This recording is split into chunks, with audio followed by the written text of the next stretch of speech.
Assalamualaikum warahmatullahi wabarakatuh. Alhamdulillah, kembali kita melanjutkan pelajaran kita dengan membaca kitab Bulughul Maram, dan di kesempatan kali ini kita akan membaca sebuah hadis bahwa Nabi SAW pernah menaruh tawanan perang di Masjid Nabawi. Yang hadis ini diambil kesimpulan oleh sebagian ulama tentang hukum orang kafir masuk ke dalam masjid. Wa an Abi Hurairah radhiyallahu anhu qala ba'atha an-nabiy sallallahu alaihi wasallam khailan faja'at bi rajulin farabatuhu bisariyatin min sawaril masjid ila al-akhir al-hadits muttafaqun alaih. Dari Abu Hurairah radhiyallahu anhu, beliau bercerita, Nabi sallallahu alaihi wasallam mengirim pasukan berkuda. Ba'athan Nabi sallallahu alaihi wasallam khailan. Nabi sallallahu alaihi wasallam mengirim pasukan berkuda. Faja'at bi rajulin. Lalu ketika mereka kembali, mereka membawa seorang tawanan. Farabatuhu bisariyatin min sawaril masjid. Kemudian mereka ingkat tawanan itu di salah satu tiang masjid sampai akhir hadis. Dan di sini Al-Hafidz Ibnu Hajar rahimahullah tidak menyebutkan bagaimana lanjutan hadis karena pelajaran yang akan beliau ambil ada di bagian depan hadis. Muttafaqun alaih, hadis riwayat Bukhari Muslim. Dalam hadis ini diriwayatkan oleh Bukhari di bab tentang salat, di judul, di subbab dukhulul musyriki al-masjidah. Bab tentang hukum orang musyrik yang masuk masjid. Dan juga beliau sebutkan dalam bab al-maghazi di subbab wafdu Bani Hanifah wa hadithu Thumamah bin Uthal. Utusan Bani Hanifah dan hadis tentang Thumamah bin Uthal. Juga diriwayatkan oleh Muslim dari jalur Ibnu Abi Sa'id Al-Maqburi, beliau mendengar Abu Hurairah radhiyallahu anhu, dan di situ disampaikan riwayat yang lebih panjang. Tayyib. Wallahu taala alam, zahir dari keterangan yang disampaikan oleh penulis, orang yang diikat, yang dijadikan sebagai tawanan kaum muslimin kemudian diikat di masjid itu bernama Thumamah bin Uthal. Siapakah Thumamah bin Uthal? Thumamah bin Uthal radhiyallahu anhu adalah pemimpin Bani Hanifah. Pemimpin Bani Hanifah yang mereka merupakan sebuah kampung. Di situ ada Musailamah Al-Kadzdzab, seorang nabi palsu. Dan ketika Thumamah bin Uthal dia menjadi tawanan kaum muslimin, kemudian dia masuk Islam. Setelah beberapa lama tinggal bersama kaum muslimin, kemudian balik ke kampungnya dan mengajak masyarakatnya untuk masuk Islam. Lalu setelah dia masuk Islam, pembelaan dia kepada Rasulullah sallallahu alaihi wasallam luar biasa.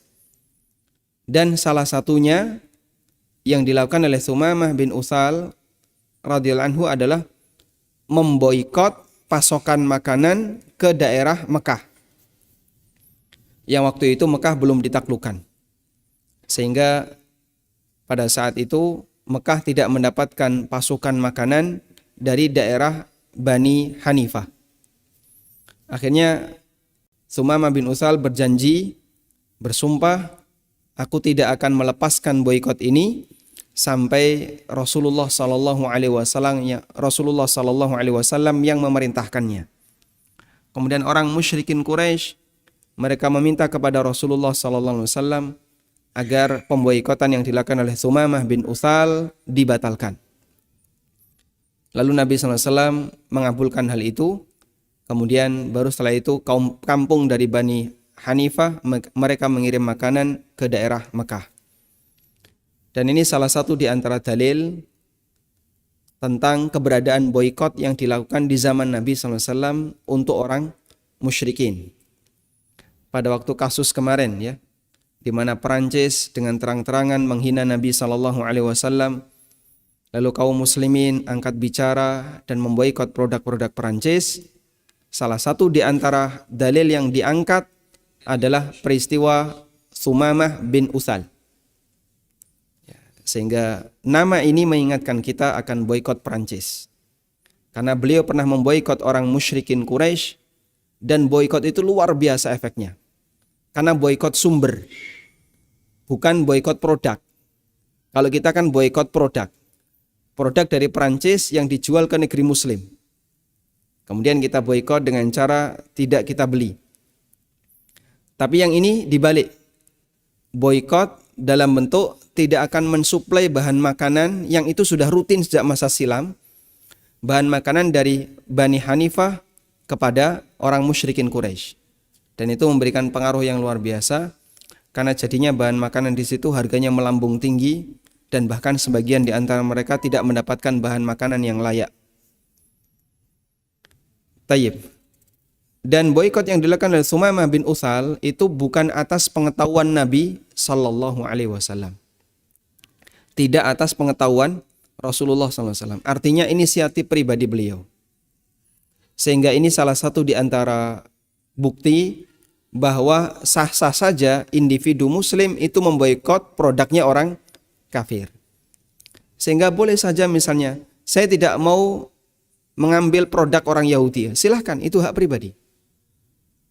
Dan kita tidak mengatakan ini tindakan yang salah. Itu hak pribadi dia. Ya.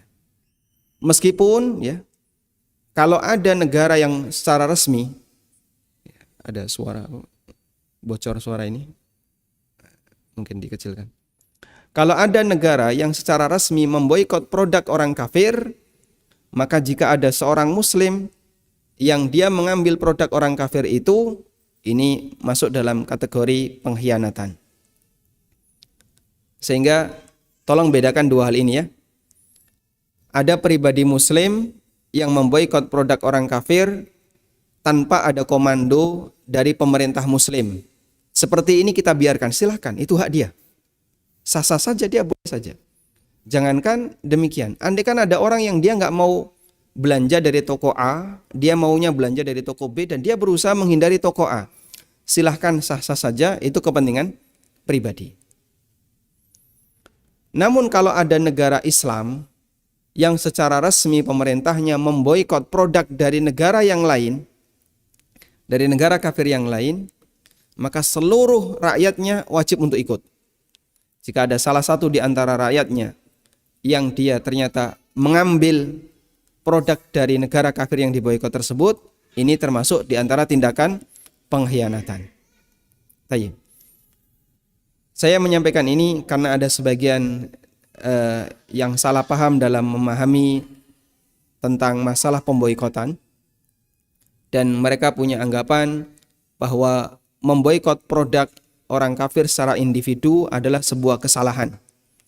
Saya kira ini bukan kesalahan, terlepas dari yang berpendapat adalah kawan saya sendiri, sesama dai yang ada di Jogja. Beliau mengatakan bahwasanya memboikot produk orang kafir secara pribadi tidak boleh. Harus ada komando dari pemerintah. Wa ana aqul, tapi menurut saya pribadi ini pendapat yang salah. Yang lebih tepat, secara pribadi orang memboikot silahkan, itu haknya. Sehingga A mau memboikot, B mau memboikot silahkan. Itu hak pribadinya. Tapi kalau negara memboikot, lalu ada orang yang dia tidak memboikot, nah ini berbahaya. Dan salah satu di antara yang bisa kita jadikan sebagai dalil adalah praktek Sumamah bin Utsal radhiyallahu anhu ketika beliau masuk Islam, beliau memboikot orang musyrikin bukan atas komando dari Nabi sallallahu alaihi wasallam. Kemudian hadis ini dalil tentang bolehnya memasukkan orang kafir ke dalam masjid. Jika boleh memasukkan orang kafir ke dalam masjid, berarti juga boleh mengizinkan orang kafir masuk masjid. Karena memasukkan dengan orang kafir masuk sendiri, mana yang lebih parah? secara status memasukkan lebih parah. Memasukkan berarti atas kehendak orang muslim, orang kafir dimasukkan ke dalam masjid. Kalau ada orang kafir masuk masjid lalu kita biarkan, itu berarti kehendaknya siapa?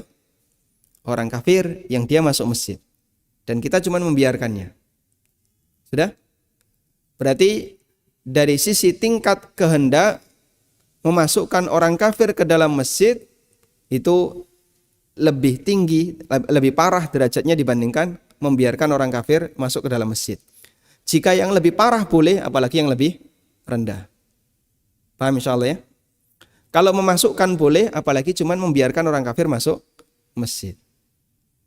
Mau memasukkan saja boleh, apalagi membiarkan orang kafir yang dia secara pribadi punya keinginan untuk masuk ke dalam masjid. Sehingga hadis ini dalil bolehnya memasukkan orang kafir ke dalam masjid. Lianna Rasulullah sallallahu alaihi wasallam aqarra as-sahabata ala rabdi Thumamah bin Uthal fil masjid. Karena Rasulullah sallallahu alaihi wasallam mengizinkan para sahabat mengikat Thumamah bin Uthal di salah satu tiang masjid. Wa kana yamurru bihi thalathata ayyam. Dan beliau berada di dalam masjid itu selama 3 hari. Sehingga orang kafir ini ada di dalam Masjid Nabawi dan tentu saja atas pengawasan para sahabat dan dengan sepengetahuan Nabi SAW sampai akhirnya Thumamah masuk Islam itu berlangsung selama 3 hari. Kemudian para ulama memberikan catatan. Wa qayyadahu aktsarul ulama'i bi quyudin. Mayoritas ulama memberikan beberapa catatan. Di antaranya yang pertama, ayyakuna dzalika li ghardin nafi' kasima'i Qur'anin aw ilmin aw yurja islamuhu aw yadkhulu lil muhakamah wa nahwi dzalika mimma yustafadu minal adillah. Memasukkan orang kafir ke dalam masjid hukumnya boleh ketika di sana ada tujuan yang memberikan manfaat. Seperti agar dia mendengarkan Quran, atau agar dia mendengarkan ceramah, atau diharapkan agar dia bisa masuk Islam, atau karena dia sedang diadili, atau yang lainnya, yang itu bisa kita ambil dari dalil-dalil yang ada di zaman Nabi SAW. Kemudian catatan yang kedua adalah ayyakuna dzalika biiznil muslimin wa illa fala yajuzu dukhuluhu. Wa hadza qaulu ba'di Syafi'iyah wal Malikiyah wal Hanabilah fi riwayatin fil madhhab. Fi riwayatin hiyal madhhab. Kemudian catatan yang kedua, bolehnya orang kafir dimasukkan ke dalam masjid harus atas seizin kaum muslimin. Artinya itu bukan atas kebijakan pribadi, tapi atas izin kaum muslimin, sehingga masyarakat tidak mempermasalahkannya. Jika tidak ada izin dari kaum muslimin, namun karena sifatnya kepentingan pribadi, fala yajuzu dukhuluhu, maka tidak boleh orang kafir masuk ke dalam masjid. Dan ini merupakan pendapat sebagian Syafi'iyah, Malikiyah, Hambali dalam salah satu riwayat, dan itu menjadi mazhab resmi dalam mazhab Hambali. Kemudian ulama berbeda pendapat. Apakah orang kafir masuk masjid ini hanya berlaku, bolehnya orang kafir masuk masjid ini hanya berlaku untuk selain 3 masjid, ataukah untuk semua masjid? Pendapat pertama mengatakan orang kafir boleh masuk masjid selain Masjid Nabawi, Masjidil Haram, dan Al-Aqsa. Dan ini merupakan pendapat Asy-Syafi'i dan ini pendapat Ibnu Hazm. Dan kalau pendapat mereka bahwasanya orang kafir dilarang masuk masjid selain Masjidil Haram. Orang kafir diperbolehkan masuk masjid selain Masjidil Haram. Berdasarkan firman Allah Ta'ala di surat At-Taubah ayat 28, innamal musyrikuna najasun fala yaqrabul masjidal haram. Sesungguhnya orang musyrik itu najis, karena itu janganlah mereka mendekati Masjidil Haram.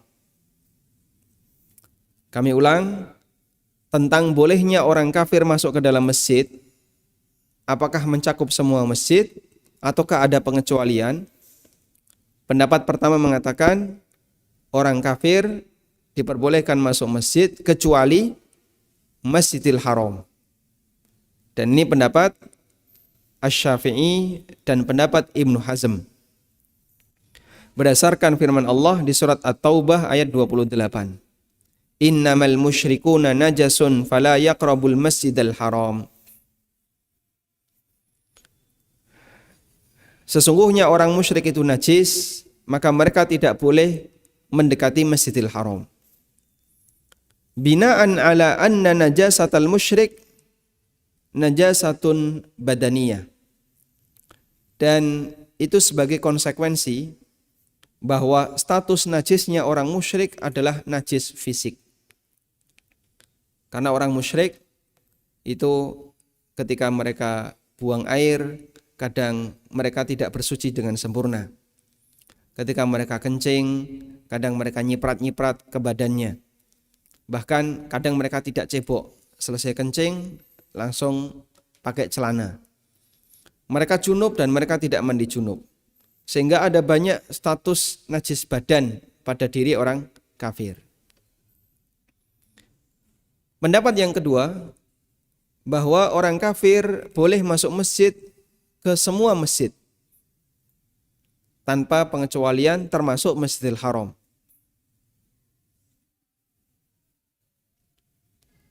Dan pendapat yang kedua ini yang lebih mendekati kebenaran liquwati adillatihi, berdasarkan dalil yang lebih kuat, yaitu praktek Nabi sallallahu alaihi wasallam, di mana beliau sallallahu alaihi wasallam sering sekali memasukkan tawanan ke dalam masjid sehingga tidak ada pengecualian baik Masjid Nabawi maupun masjid yang lainnya.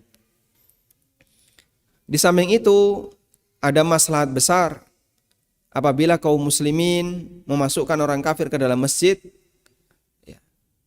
dalam bentuk mereka bisa melihat kegiatan kaum muslimin seperti salat, mendengarkan tausiah, sebagaimana yang terjadi pada Tsumamah bin Utsal. Namun harus dengan catatan tadi ya, ada kebutuhan, ada kemaslahatan, dan yang kedua atas izin kaum muslimin.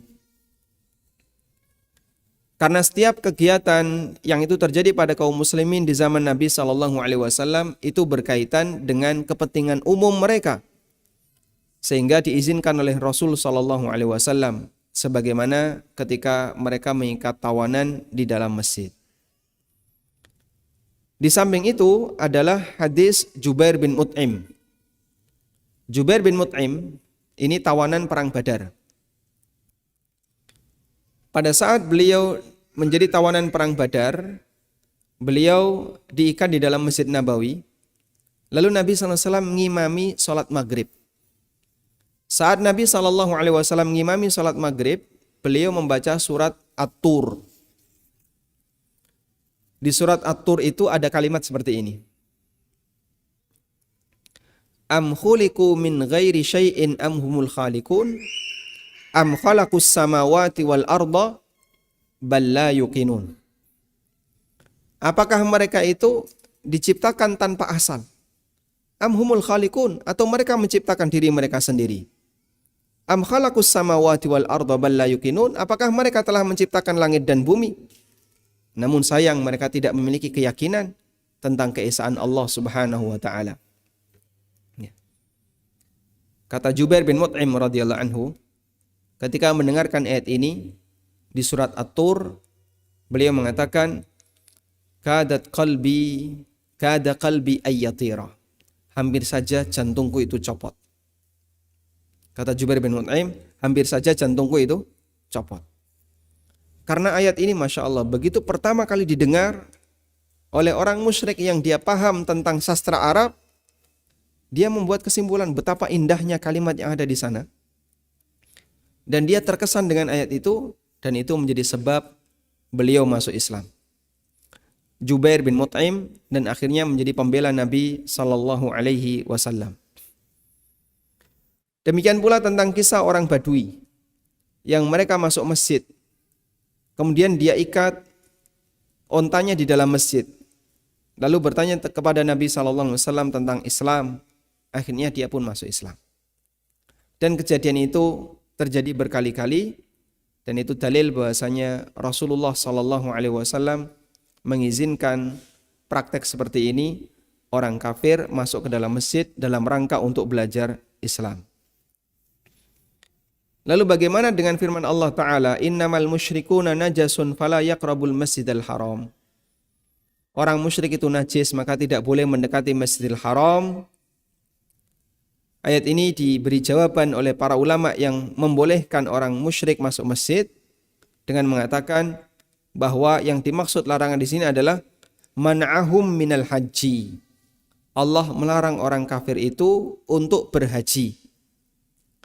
Dan otomatis yang namanya berhaji itu berada di mana? Sekitar Mekah, dan juga ada aktivitas di Masjidil Haram. Sebagaimana disebutkan dalam riwayat yang sahih bahwa Rasulullah sallallahu alaihi wasallam mengutus Ali bin Abi Thalib untuk memberikan pengumuman bibara'atin, pengumuman dalam bentuk permusuhan kepada orang-orang musyrikin, dan mereka sudah tidak boleh lagi haji di Masjidil Haram. Abu Hurairah mengatakan, fa'adzana ma'ana Aliyun fi ahli Mina yauman nahri la yahujju ba'dal 'ami musyrikun wa la yatufu bil baiti uryanun. Aku dan Ali, kami bersama-sama mengumumkan kepada masyarakat yang waktu itu mereka sedang berada di Mina. Setelah tahun ini tidak boleh ada lagi orang musyrikin yang haji, dan tidak boleh lagi ada orang yang tawaf dalam kondisi telanjang. Dan ini kejadiannya tahun berapa? Tahun 9 Hijriyah. Haji pertama yang dilakukan oleh kaum muslimin tahun berapa? 9 Hijriyah. Dan haji ketika itu dipimpin oleh Abu Bakar, sementara Rasulullah SAW bertahan di Madinah, dan beliau menerima banyak sekali tamu yang berdatangan dari luar dalam rangka untuk masuk Islam. Wa ra'aitan nasa yadkhuluna fi dinillahi afwaja. Namun di tahun ini, di tahun 9, Rasulullah SAW mengirimkan Ali bin Abi Thalib, Abu Bakar, termasuk juga Abu Hurairah untuk mengumumkan kepada masyarakat bahwa tahun depan orang musyrik sudah nggak boleh lagi haji, dan mereka tidak boleh masuk Masjidil Haram. Sehingga dilakukan sterilisasi. Jangan sampai ada orang kafir yang mereka haji di Masjidil Haram dalam kondisi telanjang. Padahal tahun depan Nabi SAW akan haji.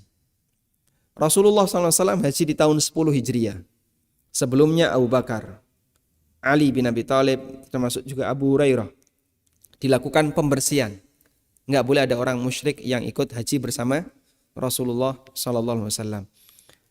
Dan Allah Ta'ala turunkan firman-Nya, bara'atum minallah, di surat At-Taubah, untuk memberikan penegasan bahwasanya orang kafir sudah tidak boleh lagi masuk Masjidil Haram. Dan itulah makna innamal musyrikuna najasun fala yaqrabul Masjidil Haram. Orang musyrik itu najis, maka mereka tidak boleh mendekati Masjidil Haram. Selanjutnya, catatan berikutnya. Jika tadi kita telah menyampaikan bahwa orang musyrik diperbolehkan untuk masuk ke dalam masjid ketika di situ ada maslahat dan ada tujuan yang memberikan manfaat bagi kaum muslimin, maka kita bisa simpulkan bahwa orang kafir tidak selayaknya untuk menjadi takmir masjid, apalagi melakukan kegiatan rutin di masjid yang tidak memberikan maslahat sama sekali. Misalnya nyanyi di Istiqlal, apa manfaatnya? Apa manfaatnya? Tidak ada ya. Tapi kalau mereka ikut duduk, sekarang saya mau menyampaikan kajian tafsir Al-Quran. dan mereka mendengarkan tentang tafsir Quran, insya Allah ada maslahatnya. Tapi kalau mereka datang ke masjid lalu membuat kegiatan di masjid, ini tidak ada manfaatnya. Apa manfaatnya? Tidak ada manfaatnya bagi kaum muslimin. Apalagi ketika mereka dijadikan sebagai takmir masjid. Karena masih banyak kaum muslimin yang bisa mengurusinya. Sehingga orang kafir mereka tidak diperkenankan untuk mengurusi masjid. Sebab mereka boleh masuk masjid ketika di situ ada kebutuhan. Wallahu ta'ala alam. Tayyib. Mungkin demikian yang bisa kita sampaikan sebagai pengantar. Ada yang mau disampaikan? Tidak ada? Cukup jam 1? Baik. Walhamdulillahirabbil alamin. Insyaallah di pertemuan berikutnya kita akan membahas tentang apa yang boleh dan yang dilarang untuk dilakukan di masjid. Karena selanjutnya penulis Al-Hafidz Ibnu Hajar menyebutkan beberapa dalil apa saja yang boleh dan apa saja yang dilarang di dalam masjid. Di antaranya adalah bersyair di masjid. Kalau di zaman kita ya bernasyid di masjid. Kemudian mengumumkan barang hilang di masjid. Termasuk juga transaksi jual beli di masjid. Juga larangan untuk menegakkan had di masjid. Wallahu a'lam. Wa sallallahu ala nabiyyina Muhammadin wa ala alihi wa sahbihi wa sallam. Wa akhiru da'wana alhamdulillahi rabbil alamin. Subhanakallahumma wa bihamdika asyhadu an la ilaha illa anta astaghfiruka wa atubu ilaik. Wassalamualaikum warahmatullahi wabarakatuh.